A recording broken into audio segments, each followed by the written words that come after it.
আল্লাহুম্মা সাল্লি আলাইহি আল্লাহুম্মা বারিক আলাইহি। আপনাদের সম্মুখে আমি আজকে সংক্ষিপ্ত আকারে যে বিষয়টি নিয়ে আলোকপাত করব সে বিষয়টির নাম প্রকৃত মুমিনের বিশেষ দুইটি গুণ।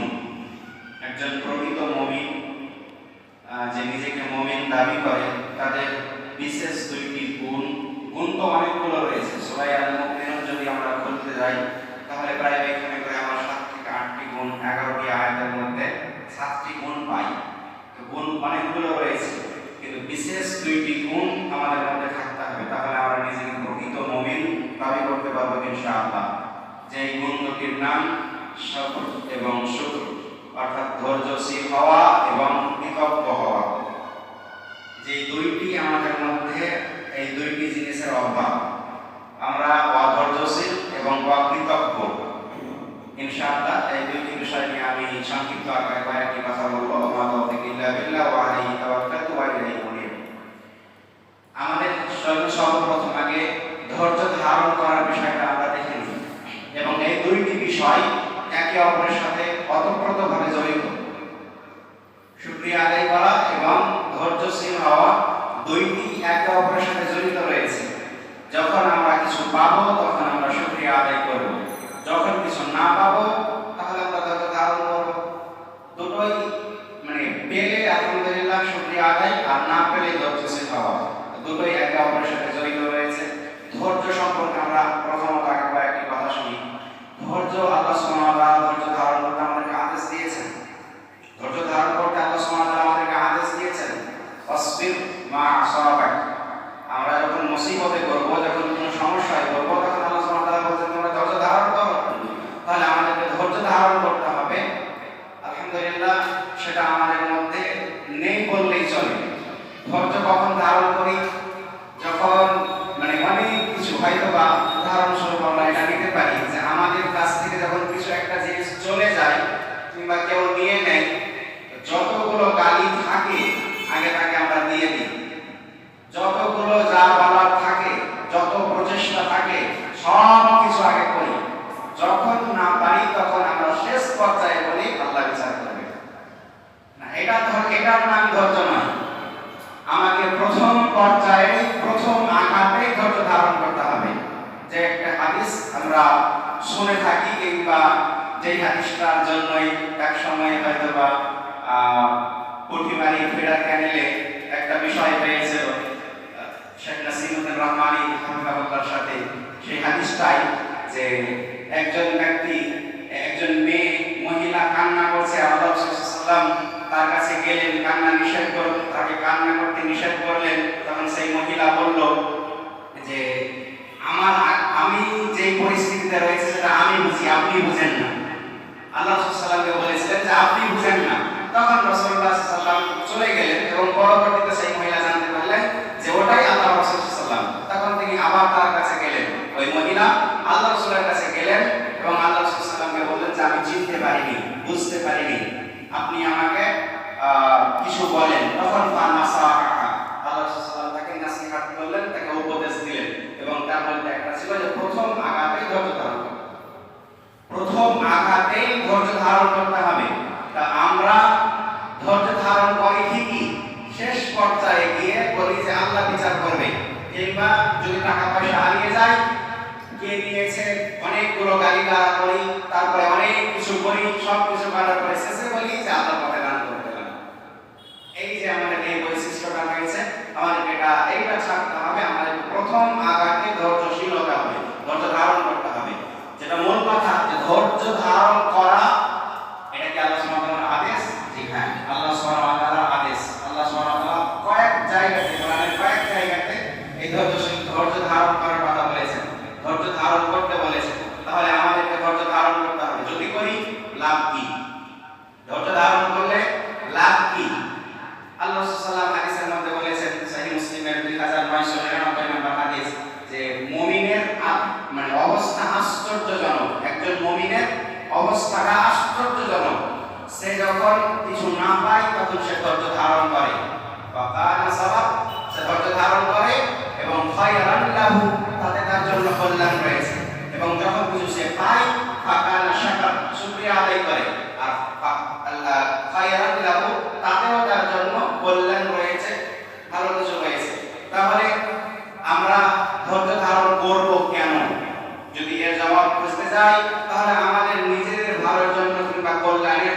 যেটা রাসূলুল্লাহ সাল্লাল্লাহু আলাইহি ওয়াসাল্লাম হাদিসের মধ্যে বলেছেন। এবং আল্লাহ সুবহানাহু ওয়া তাআলা কোরআনুল কারীমের মধ্যে বলেছেন, ইয়া আইয়ুহাল্লাযীনা আমানু ইসতাঈনু বিস-সাবরি ওয়াস-সালাহ।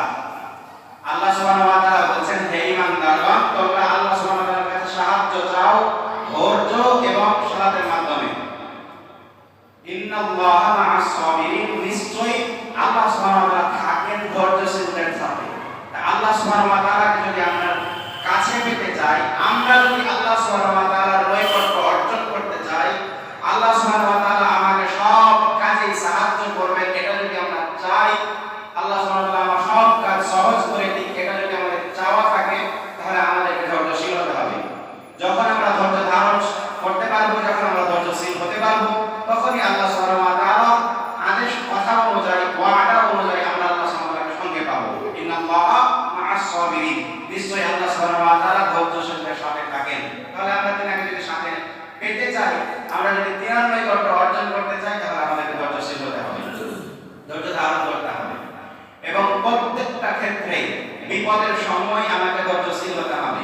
আমাদের প্রত্যেকটা মুমিন, প্রত্যেকটা মুসলিম, আমাদের দ্বীনি ভাইদের সবচাইতে এই বড় সময় আমরা যারা দ্বীনের সাথে জড়িত, আমাদের দ্বীনি ভাইরাও এই জায়গাটাতে অনেক পিছিয়ে রয়েছে।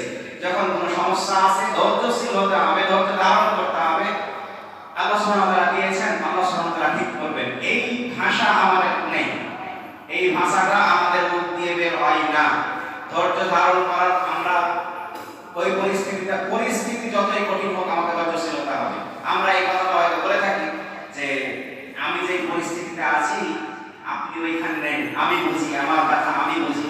ভাই, অবশ্যই আপনার ব্যথা আপনি বুঝেন, আপনার ব্যথা আমি অনুধাবন করতে পারবো না, আপনার ব্যথা আমি অনুধাবন করতে পারবো না। তবে আপনার ব্যথা এসেছে, আপনাকে ওই জায়গাটা, আপনার জায়গা থেকে আপনাকে ধৈর্যশীল হতে হবে, ধৈর্য ধারণ করতে হবে। যদি আপনি নিজেকে মুমিন দাবি করেন, যদি আপনি নিজেকে আল্লাহ সুবহানাহু ওয়া তাআলার প্রিয় বান্দা মনে করেন বা হতে চান, তাহলে আপনাকে ধৈর্যশীল হতে হবে। ধৈর্য ধারণ করার কয়েকটি মাধ্যম বলে আমি শুকরিয়া আদায়ের দিকে যাব। ধৈর্য ধারণ করার কয়েকটি মাধ্যম, কিভাবে আমরা ধৈর্য ধারণ করব। বিপদ যখনই আসবে, আলহামদুলিল্লাহ আলা কুল্লি হাল ওয়া কুল্লি মাকান, আল্লাহ সুবহানাহু ওয়া তাআলা আমাকে যেই অবস্থাতে রেখেছেন, যেই জায়গাতে রেখেছেন, আলহামদুলিল্লাহ, আল্লাহ সুবহানাহু ওয়া তাআলার প্রশংসা, এইটা বলতে শিখতে হবে। আমি যেই পরিস্থিতিতেই থাকি না কেন, যেই জায়গাতে থাকি না কেন, আল্লাহ সুবহানাহু ওয়া তাআলা আমাকে ভালো রেখেছেন, আলহামদুলিল্লাহ, আল্লাহর প্রতি সন্তুষ্ট থাকতে হবে, খুশি থাকতে হবে। বিপদের সময় ধৈর্য ধারণ করার কয়েকটা জায়গা কিংবা মাধ্যম, তার মধ্যে একটি হলো যে বিপদের সময় মুখ দ্বারা উচ্চারিত করতে হবে, আলহামদুলিল্লাহ, আমি ঠিক আছি। যখন আমাদের বাড়ি থেকে হয়তো কিছু চুরি হয়ে যায়, হয়ে থাকে অনেক সময়, তো আমরা চোরকে গালি দিয়ে থাকি, আপনার বাড়িতে হয়তো খাট আছে, ফ্রিজ আছে, অন্যান্য আরো কিছু রয়েছে, হয়তো চোরে কোনো একটা জিনিস চুরি করে নিয়ে চলে গেল, কিংবা টাকা পয়সা চুরি করে নিয়ে চলে গেল। আপনি তখন এটা তো এইটুকু দেখে চুরি হয়েছে, যা হয়েছে ওটা বাদ দেন, যতটুকু আছে তা থেকে শুকরিয়া আদায় করতে শিখেন, যতটুকু রয়েছে তা থেকে আল্লাহ সুবহানাহু ওয়া তাআলার প্রশংসা করতে শিখেন, যে হ্যাঁ আলহামদুলিল্লাহ, এতটুকু নিয়ে যেতে পারিনি, এতটুকু তো আছে। যদি আপনার বাড়িতে আগুন লেগে যেত, চোর না এসে যদি আগুন লেগে যেত, তাহলে চোরে যেটা নিয়ে গিয়েছে সেটাও পড়তো, সেটাও যেত, আপনার এখন যেটা অবশিষ্ট হয়েছে সেটাও যেত। কাজে আপনি এটা ভাবেন যে যদি আমার বাড়িতে আগুন লেগে যেত, আল্লাহ সুবহানাহু ওয়া তাআলা সেটা করেননি, আলহামদুলিল্লাহ, এই দিক ভেবে আপনাকে ওই জায়গাতে ধৈর্য ধারণ করতে হবে, এই দিক ভেবে আপনাকে সবরে জামিল সবর করতে হবে, ওইটা আপনি ভাবেন না। যদি আগুন লেগে যায়, তখন আপনি প্রশ্ন করবেন যে যদি আগুন লেগে যায় তখন আমি কি করব? তখন আপনার করণীয় হবে তখনও প্রশংসা করা আল্লাহ, তখন ধৈর্যশীল হওয়া, যে আল্লাহ আমাকে বাঁচিয়েছেন, আমার সব কিছু পুড়ে গেল কিন্তু আমি বেঁচে আছি। এই দিক থেকে আপনাকে শুকরিয়া আদায় করতে হবে। আমাদেরকে ধৈর্যশীল হতে হবে। ধৈর্যশীল হওয়ার একটা মাধ্যমের মধ্যে একটা হলো মুখ দিয়ে উচ্চারণ করা, আলহামদুলিল্লাহ, সব সময় আলহামদুলিল্লাহ আলা কুল্লি হাল, আমি আলহামদুলিল্লাহ যে অবস্থায় আছি ভালো আছি, এটা বলা। দ্বিতীয়ত, আল্লাহ সুবহানাহু ওয়া তাআলার সাথে আল্লাহ সুবহানাহু ওয়া তাআলার কাছে ধৈর্যশীল হওয়ার জন্য দোয়া করা। ধৈর্যশীল হব তার জন্য আমাকে আপনাকে দোয়া করতে হবে আল্লাহ সুবহানাহু ওয়া তাআলার কাছে, হে আল্লাহ, তুমি আমার ধৈর্য শক্তি বাড়িয়ে দাও, আমাকে ধৈর্যশীল করো। আল্লাহ সুবহানাহু ওয়া তাআলার কাছে চাইতে হবে।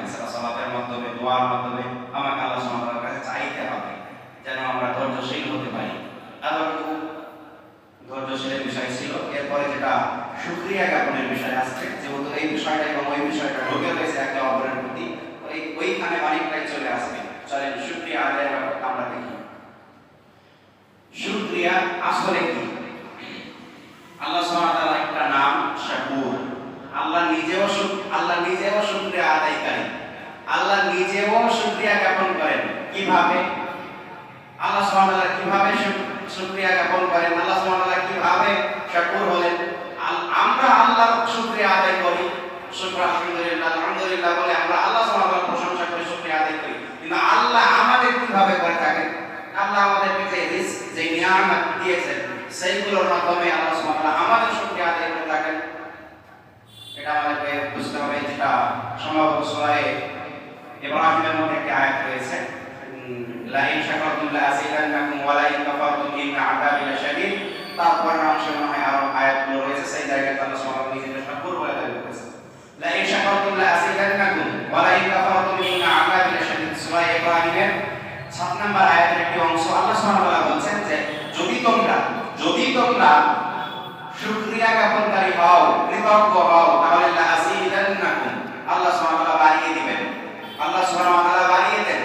ওয়ালা ইন কাফারতুম, যদি তোমরা অকৃতজ্ঞ হও, অস্বীকার করো আল্লাহর নিয়ামতগুলো, তাহলে আল্লাহ সুবহানাহু ওয়া তাআলা তোমাদের উপর শাস্তি চাপিয়ে দিবেন। আল্লাহ সুবহানাহু ওয়া তাআলা তোমাদের উপর আল্লাহ সুবহানাহু ওয়া তাআলা চাইতে ভয়াবহ আযাব দেনেওয়ালা কেউ নেই, কঠিন শাস্তি দেনেওয়ালা কেউ নেই।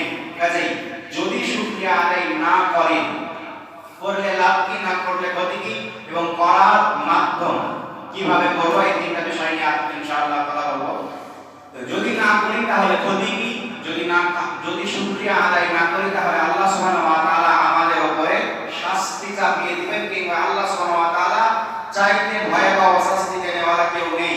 অর্থাৎ শুকরিয়া জ্ঞাপন যদি আমরা না করি তাহলে আল্লাহ সুবহানাহু ওয়া তাআলা আমাদের উপর শাস্তি দিবেন। এর জন্য ভয়াবহ শাস্তি রয়েছে। শুকরিয়া আদায়ের বিষয়টা যেমন তেমন বিষয় না। যদি না করি তাহলে আল্লাহ সুবহানাহু ওয়া তাআলা আমাদের উপর শাস্তি দিবেন, মূল কথা। এবং যদি করি তাহলে লাভ, ইনশাআল্লাহ পরবর্তীতে ওই আয়াতের মধ্যে একটা কথা বলা আছে, যদি করি তাহলে আল্লাহ সুবহানাহু ওয়া তাআলা বাড়িয়ে দিবেন। যদি করি তাহলে আল্লাহ বাড়িয়ে দিবেন। এখন কারো 5 তলা বাড়ি রয়েছে কিংবা 2 তলা বাড়ি রয়েছে, 2 তলা বাড়িতে কেউ যদি ওকে জিজ্ঞেস করে ভাই কেমন আছেন, কিংবা আপনার হালচাল কেমন, কি অবস্থায় দিনকাল কাটছে, তা আমাদের মুখ দিয়ে সর্বপ্রথম এটাই বের হয়, আছি মোটামুটি।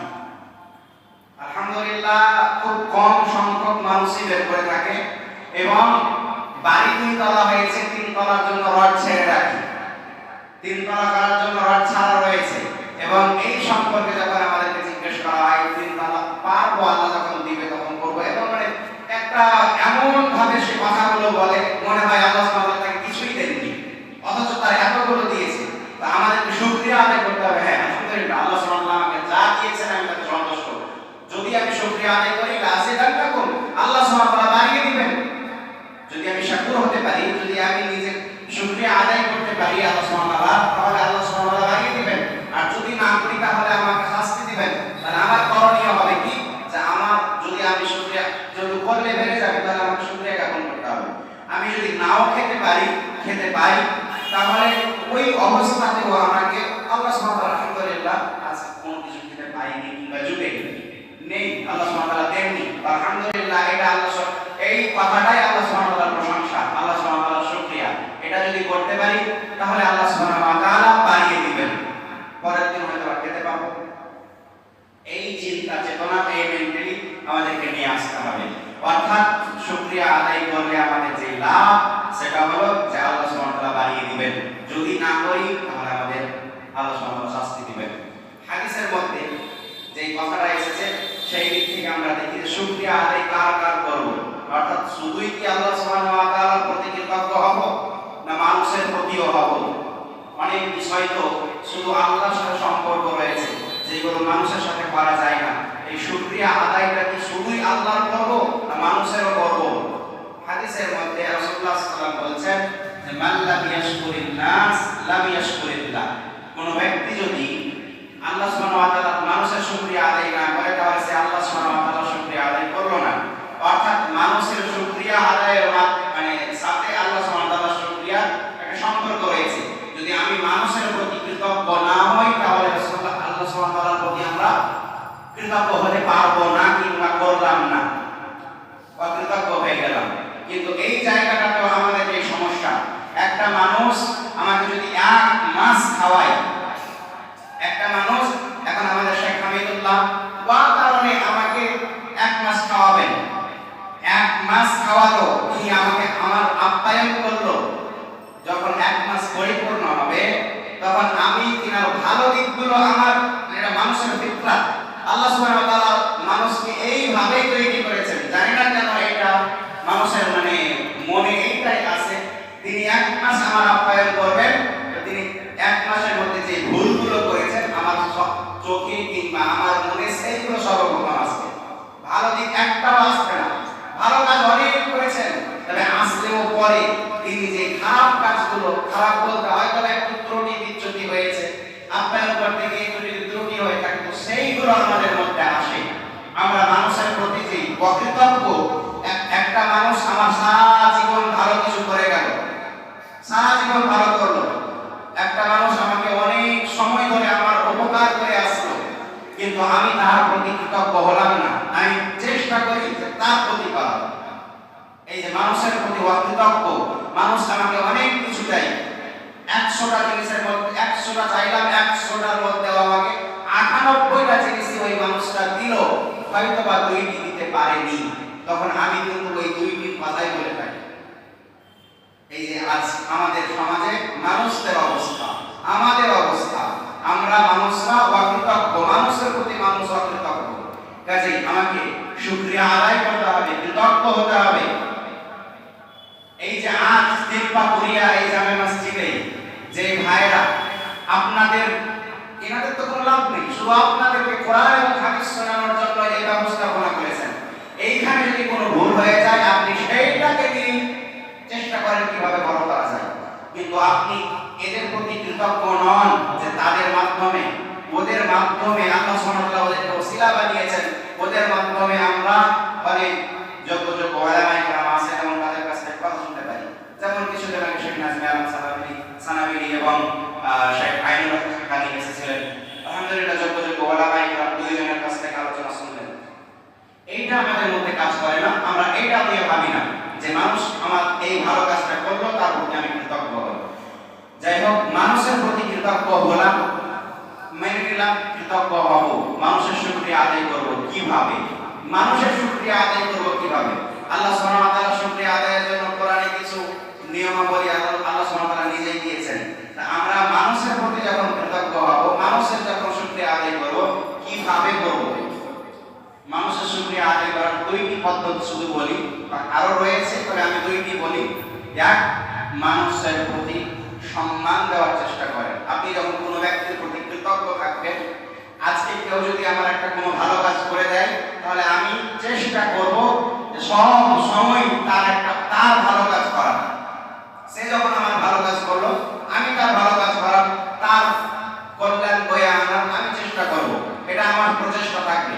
এবং সব সময় এটা মাথায় রাখবো যে ওই লোকটা আমাকে এই বিপদের সময় উদ্ধার করেছিল, এই লোকটার সাহায্য আমি পেয়েছিলাম, এই যে এটা আমার মনে যখন থাকবে তখন আমি তাকে সম্মান করব, আমি তাকে সম্মান করব, সম্মানের দৃষ্টিতে দেখব। এটা একটা শুকরিয়া আদায়ের মাধ্যম, তার কৃতজ্ঞতা হবে আদায়। আরেকটা বিষয় যে আমি তাকে উপহার দিব, আমি তাকে হাদিয়া দিব, হাদিয়া দেওয়ার মাধ্যমে শুকরিয়া আদায় করা হয়।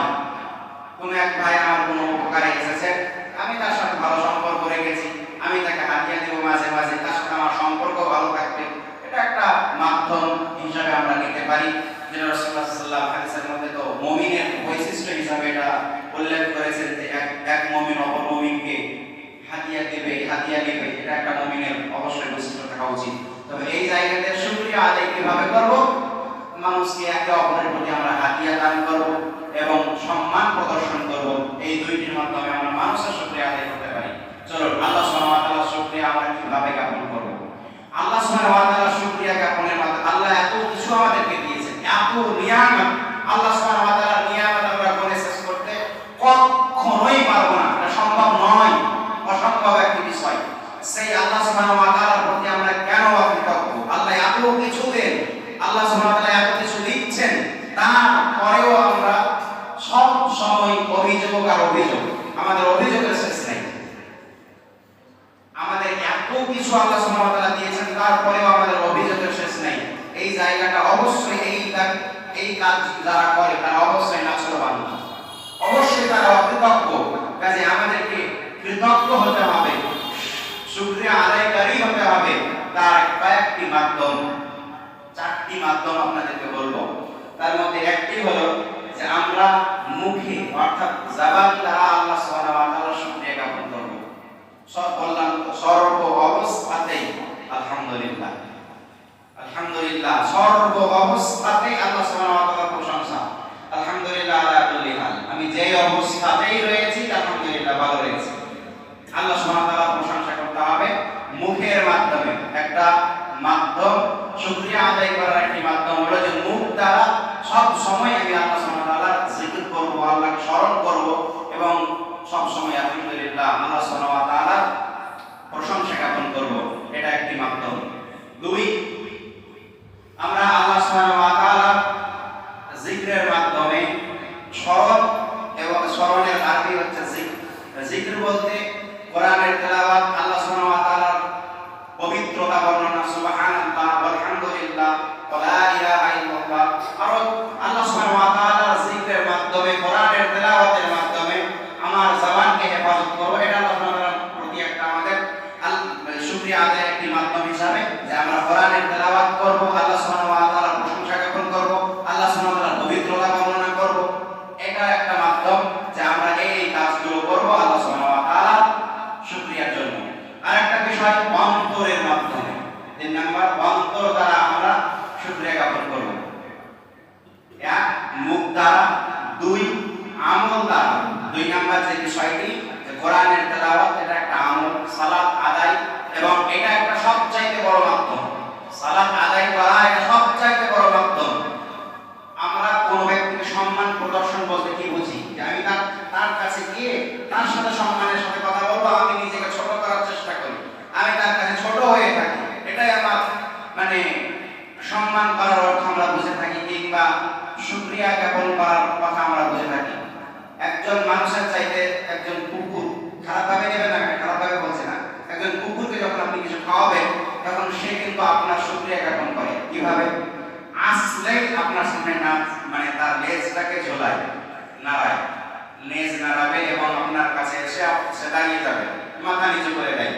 তো এইটা সে আপনার প্রতি কৃতজ্ঞ, ওই কারণে সে আপনার প্রতি শুকরিয়া জ্ঞাপন করে, সে কৃতজ্ঞতা জ্ঞাপন করে আপনার প্রতি। তেমনই ভাবে আমরা মানুষের কাছে যখন যাই এটা আমরা করে থাকি। আল্লাহ সুবহানাহু ওয়া তাআলারও আমরা শুকরিয়া জ্ঞাপন করব মুখের মাধ্যমে, আমলের মাধ্যমে। এক, মুখের মাধ্যমে। 2, আমলের মাধ্যমে। কোরআনের তেলাওয়াত, সালাত আদায়, আরো বিভিন্ন যে আমলগুলো রয়েছে। সালাত সবচাইতে একটি বড় মাধ্যম আল্লাহ সুবহানাহু ওয়া তাআলার শুকরিয়া জ্ঞাপনের জন্য। তার মধ্যে রুকু রয়েছে, সাজদা রয়েছে। আমি আল্লাহ সুবহানাহু ওয়া তাআলার কাছে নিজেকে একেবারে আল্লাহ সুবহানাহু ওয়া তাআলার কাছে চলে গেলাম এবং আল্লাহ সুবহানাহু ওয়া তাআলার কাছে আমি আমার মাথাকে নুয়ে দিলাম। এটা একটা সবচাইতে বড় মাধ্যম। সব একটা ভালো খবর শুনলাম, একটা ভালো কিছু শুনলাম, সঙ্গে সঙ্গে আমি সাজদায় লুটিয়ে পড়লাম, যেটা সাজদায় শুকরিয়া জ্ঞাপনার্থে আমি সাজদা করে থাকবো। এটা আমাদের মধ্যে নেই, এটা আমরাও করি না, এটা আমাদের ওলামায়ে কেরামের মধ্যেও নেই, খুবই কম। আমাদের শুকরিয়ার জন্য যে আমরা সাজদা করব এটা আমাদের মধ্যে নেই। অবশ্যই সাজদার মাধ্যমে, সালাতের মাধ্যমে, একটা ভালো খবর পেলাম, 2 রাকাত সালাত আদায়, আল্লাহ সুবহানাহু ওয়া তাআলা আল্লাহ সুবহানাহু ওয়া তাআলা শুকরিয়ার জন্য, শুকরিয়ার্থে 2 রাকাত সালাত আদায়, এটা আমাদের মধ্যে হয়ে থাকে না। কোন একটা খবর শুনলাম, এটা নিয়ে আমার সন্তান হলো, আমাদের ঘরে একজন নতুন মেহমান আসলো, আমার সন্তান হলো, সন্তান অবশ্যই এটা একটা ভালো খবর, সন্তান হয়েছে ভালো খবর। তো সন্তান হয়েছে তখন আমরা সব কিছু নিয়ে টেনশনে থাকি, কিন্তু ওই সময়ে আমাদের এটা ব্রেনে আসে না, কিন্তু আমরা এই কাজটা করি না যে 2 রাকাত সালাত আদায় করে আল্লাহ সুবহানাহু ওয়া তাআলার শুকরিয়া জ্ঞাপন করি। এক হলো মুখের মাধ্যমে, এক হলো কাজের মাধ্যমে। 3 নাম্বার, আমরা অন্তর দ্বারা আল্লাহ সুবহানাহু ওয়া তাআলার শুকরিয়া জ্ঞাপন করব। অনেক সময় আমাদের কি হয়ে থাকে যে মুখে এক কথা, অন্তরে আরেক কথা। মুখে বলে থাকি আলহামদুলিল্লাহ, কিন্তু অন্তর দ্বারা আমরা সেটা মেনে নিতে পারি না। অন্তর দ্বারা সেটা আমরা মানে অন্তরে একটা থাকে, মুখে আরেকটা থাকে। অন্তরে আমরা চাই আমরা আল্লাহ সুবহানাহু ওয়া তাআলার প্রতি সন্তুষ্ট নই, আল্লাহ সুবহানাহু ওয়া তাআলার বিচারে, আল্লাহ সুবহানাহু ওয়া তাআলার ফায়সালাতে আমরা সন্তুষ্ট নই, আর মুখে এক কথা বলে থাকি, যা করেছে আলহামদুলিল্লাহ। অন্তরে আরেকটা বিষয়, অন্তর যেহেতু আল্লাহ সুবহানাহু ওয়া তাআলা অন্তরেরও মালিক, আমাকে অন্তর থেকে তৃপ্তি আনতে হবে, অন্তর থেকে প্রশংসা জ্ঞাপন করতে হবে, তাহলে আমি তৃপ্তি পাবো, আমি শান্তি পাবো। আর যদি আমি শুধুই মুখে প্রশংসা করলাম, মুখে বললাম কিন্তু অন্তরে নাই, সেটা মানুষের ক্ষেত্রেও হোক, আল্লাহ সুবহানাহু ওয়া তাআলার ক্ষেত্রেও হোক, যদি আমি শুধু মুখে বলি অন্তর দ্বারা না, তাহলে আপনি সব সময় কষ্টে থাকবেন। অন্তরে একটা বিষ, অন্তরে একটা কফ জমে আছে, আপনি বলতে পারছেন না, সেটা আপনি মুখে বলতেও পারছেন না, সেটা আপনি ভিতরে বলতেও পারছেন না। যেটা শেখ আইনুল হাক্কানি একটা প্রোগ্রামে কিংবা একটা ভিডিওর মাধ্যমে দেখবেন, সেখানে উনি বলে থাকেন যে যদি কাঁচ জমে যায় তাহলে ভিতরে টেনে নেন, আর যদি ভিতরে টানতে না চান তাহলে ঠ্যাক করে বাইরে ফেলে দেন, দুটোতেই শান্তি। যদি ভিতরে ভরে দেন তাও শান্তি। অর্থাৎ কোনো মানুষের ক্ষেত্রে আপনি শুকরিয়া আদায় করতে পারছেন না কিংবা অন্য কিছু আছে, তখন আপনি ভিতরে ভরে নিলেন শান্তি, যা হয়েছে হয়েছে, সব কিছু ভিতরে ভরে দিলেন শান্তি। যদি আপনি না পারেন এই কাজটা করতে, তাহলে তাকে মুখে বলে দিলেন, বাইরে ফেলে দিলেন, এটাও শান্তি। যদি মুখে জমে থাকে তাহলে তো কষ্ট, সারা রাত ঘুম যেতে পারবেন না। আর এটা আমাদের মধ্যে অত্যন্ত বেশি এই কাজটা হয়ে থাকে। কাজে অন্তর দ্বারা আমরা আল্লাহ সুবহানাহু ওয়া তাআলা সহ মানুষদেরও শুকরিয়া জ্ঞাপন করব। শেষ আরেকটি বিষয়, সেটা হলো যে নিয়ামতকে সঠিক স্থানে ব্যবহার করা, এটা একটা শুকরিয়া আদায়ের বড় মাধ্যম। আল্লাহর নিয়ামত যেইগুলো দিয়েছে, আল্লাহর নিয়ামতগুলোকে সঠিক স্থানে ব্যবহার করবেন, এটা একটা অত্যন্ত বড় মাধ্যম। আপনি একজন উত্তর দিবেন, আপনারা আমাকে আজকে একটা কিছু দিলেন, একটা গামছা কিংবা একটা শাল আপনারা আমাকে দিলেন ব্যবহার করার জন্য। এখন ওই শালটা যদি আমি বাড়িতে নিয়ে গিয়ে দরজার সামনে রেখেছি, ওইখানে সবাই পা মুছে ঢুকবে, আপনি আমার বাড়ি দিয়েছেন, কেমন লাগবে আপনাকে? আপনাদের রিঅ্যাকশনটা কেমন বলেন, বলেন একজন, কেমন লাগবে বলেন? না, আপনি আমাকে ব্যবহার করতে দিলেন, আর আমি ওই আপনি দিয়েছেন ব্যবহার করার জন্য। ব্যবহার বলতে আমি ওটাকে গায়ে ব্যবহার করব, আমি পরে থাকবো, আমি ওটাকে সামনে ভালো করে রাখবো, কিন্তু আমি ওই কাজ, ওই জিনিসটা দিয়ে কি করছি? মানুষকে পা মুছতে দিয়েছি কিংবা ওটাকে ফেলে রেখেছি।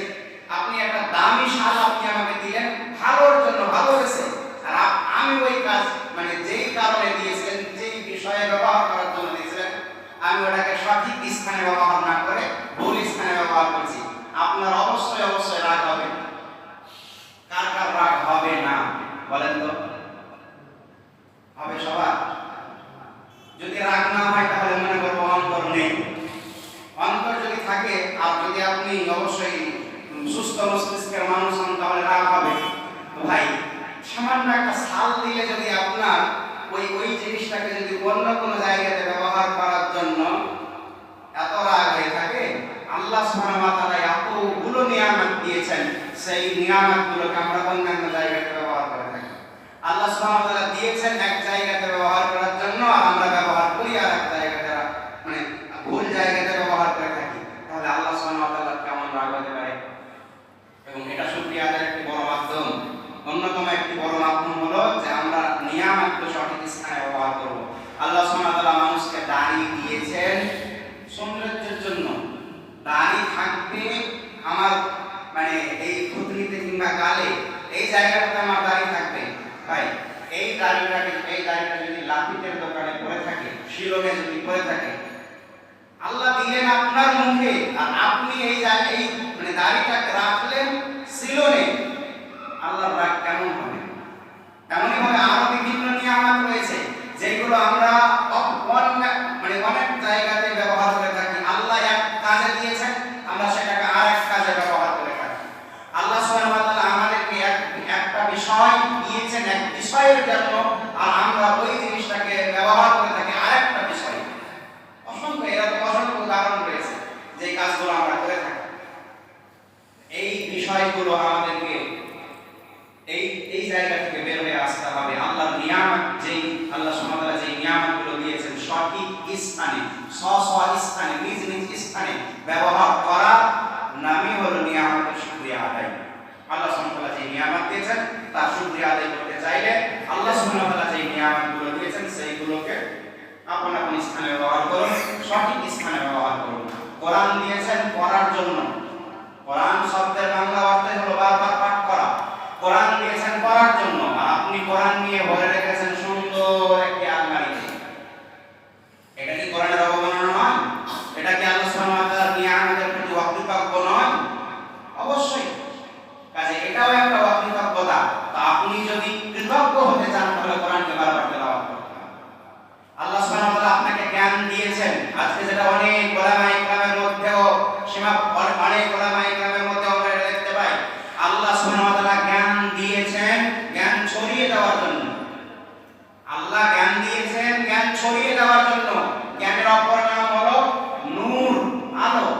জ্ঞান নূর, জ্ঞান হলো আলো। এখন এই বলটা কিসের জন্য? এই লাইটটা কিসের জন্য? এই বাতিটা বলেন বলেন, আলো ছড়ানোর জন্য, অর্থাৎ এই জায়গাটাকে আলোকিত করার জন্য। আপনি মসজিদে লাইট লাগিয়েছেন ঠিক, অনেক জায়গায় হয়ে থাকে না, লাগিয়েছে ঠিক, কিন্তু ওই লাইটটাকে সবসময় বন্ধ রাখবে। এটা লাইটের সম্মান হলো, এটা লাইটকে মানে লাইট, এর নাম লাইট হলো কিভাবে? এই বাতিটার নাম বাতি হলো কিভাবে? তাহলে যদি আমি সবসময় বন্ধ রাখি, লাগিয়েছি কিন্তু সবসময় বন্ধ রাখছি, জ্ঞান অর্জন করেছি, ওটার নাম জ্ঞান নয়। আজকে অনেক ওলামায়ে ইকরাম কিংবা আমরা জ্ঞান অর্জন করার পরে সেই জ্ঞান ছড়িয়ে দিই না মানুষের মধ্যে। জ্ঞান অর্জন করেছি, নিজের পেটে ভরে রেখে দিয়েছি। জ্ঞান অর্জন করেছি, নিজে জেনে ফেলেছি, কিন্তু অপরকে জানাতে হবে এই নিয়ে আমাদের কোনো টেনশন নেই, এইটা করতে হবে এই নিয়ে কোনো আমাদের মাথা ব্যথা নেই। অবশ্যই অবশ্যই ওইটা জ্ঞান নয়, কারণ জ্ঞান তো ছড়িয়ে দেওয়ার নাম। রাসূলুল্লাহ সাল্লাল্লাহু আলাইহি হাদিস যে কোরআন শিখবে এবং শেখাবে, খায়রুকুম মান তাআল্লামা আল-কুরআন ওয়া আল্লামা, উত্তম ব্যক্তি। জ্ঞান অর্জন করে আমরা নিজেকে উত্তম ব্যক্তি মনে করি, ভাই ওইখানে করে কিন্তু আরেকটা বিষয়, জ্ঞান অর্জন করে উত্তম ব্যক্তি হওয়া যায় না। জ্ঞান অর্জন করার পরে জ্ঞানটাকে অপরকে দিতে হয়, কোরআন শিখে অন্যকে কোরআন শেখাতে হয়, তাহলে উত্তম ব্যক্তি হওয়া যায়। আজ আমাদের মধ্যে এটা অত্যন্ত বেশি যে আমরা এই জ্ঞান নামক নিয়ামত পেয়েছি ঠিক, কিন্তু অর্জন করার পরে নিজের মধ্যে রেখে দিয়েছি, অন্যকে দিতে হবে না, এটা আমাদের মধ্যে রয়েছে। কাজেই এমন ভাবে অনেক বিভিন্ন বিষয় রয়েছে। আল্লাহ সুবহানাহু ওয়া তাআলার কাছে পরিশেষে এতটুকুই দোয়া করি, হে আল্লাহ, আপনার যে নিয়ামতগুলো আমরা পেয়েছি সেই নিয়ামতগুলোর সঠিক ব্যবহার করার আমাদেরকে তৌফিক দান করুন, এবং আপনার সেই সমস্ত নিয়ামতের যেন আমরা শুকরিয়া জ্ঞাপন করতে পারি, আপনার নিয়ামতের প্রতি যেন আমরা কৃতজ্ঞ হতে পারি, আমাদেরকে সেই তৌফিক দান করুন। এবং আমাদের দিনী ভাইদেরকে বলতে চাই, আপনারাও শুকরিয়া জ্ঞাপন করুন। শেষের দিকে যেহেতু এই কথাটা টেনে আসলো, যে আপনারাও শুকরিয়া জ্ঞাপন করুন এবং অত্যন্ত বেশি শুকরিয়া জ্ঞাপন করুন। কারণটা কি? আমরা আহলে হাদিস, অবশ্যই আপনি প্রত্যেক সপ্তাহে একটি করে জুমার খুতবা বিষয় ভিত্তিক পান। শুধু দিনাদেরকে বলছি এমনটা নয়। নিজেকে যদি আহলে হাদিস দাবি করে থাকেন, তাহলে আপনার যারাই শুনছেন তাদেরকেই বলছি, ওই হানাফি ভাইরা, বেদাতি ভাইরা তারা পায়নি। প্রত্যেক সপ্তাহে বছরে 52টি খুতবা বিষয় ভিত্তিক কোরআন এবং হাদিস থেকে আলোচনা তারা পায়নি, এটা আপনি পাচ্ছেন। এটা একটা আল্লাহ সুবহানাহু ওয়া তাআলার নিয়ামত। আপনি প্রতি সপ্তাহে এমন একটি আলোচনা শুনতে পান, এটা অন্য বাইরের কোনো লোকেরা পায় না, এটা আপনারা পাচ্ছেন। আপনারা যাদের মাধ্যমে পাচ্ছেন তাদের প্রতি কৃতজ্ঞ হন। কাজেই আল্লাহ সুবহানাহু ওয়া তাআলার কাছে পরিশেষে দোয়া করি, যে আল্লাহ, তুমি আমাদেরকে শুকরিয়া আদায় করার তৌফিক দান করুন, এবং যেন আমরা প্রত্যেকটা নিয়ামতকে আপন আপন স্থানে ব্যবহার করতে পারি, বিপদের সময় যেন ধৈর্যশীল হতে পারি, ধৈর্য ধারণ করতে পারি। রাসূলুল্লাহ সাল্লাল্লাহু আলাইহি ওয়াসাল্লামের সেই হাদিস যে আযাবান লিল আমরি, সেই হাদিসের উপর যেন আমরা মুমিনের অবস্থা, প্রত্যেকটা অবস্থায় আশ্চর্যজনক এই হাদিসটা, যে দুইটি অবস্থাতেই যেন আমরা নিজের জন্য কল্যাণ বয়ে আনতে পারি, সেটা হোক বিপদের সময় সবুর করে এবং হোক খুশির সময় শুকরিয়া জ্ঞাপন করে, দুইটির মাধ্যমেই যেন আমরা দুইটির প্রতি যেন আমরা আমল করতে পারি। আল্লাহ আমাদেরকে সেই তৌফিক দান করুন এবং আমাদের যে ভুল ত্রুটিগুলো রয়েছে আল্লাহ সুবহানাহু ওয়া তাআলা যেন সেগুলোকে মাফ করেন। আমিন। ওয়া আখতাওয়ানা আলহামদুলিল্লাহি রাব্বিল আলামিন। সম্ভবত বিষয়টা ঠিকভাবে যেমন বিষয় তেমনভাবে উপস্থাপন করতে পারিনি। আল্লাহ সুবহানাহু ওয়া তাআলা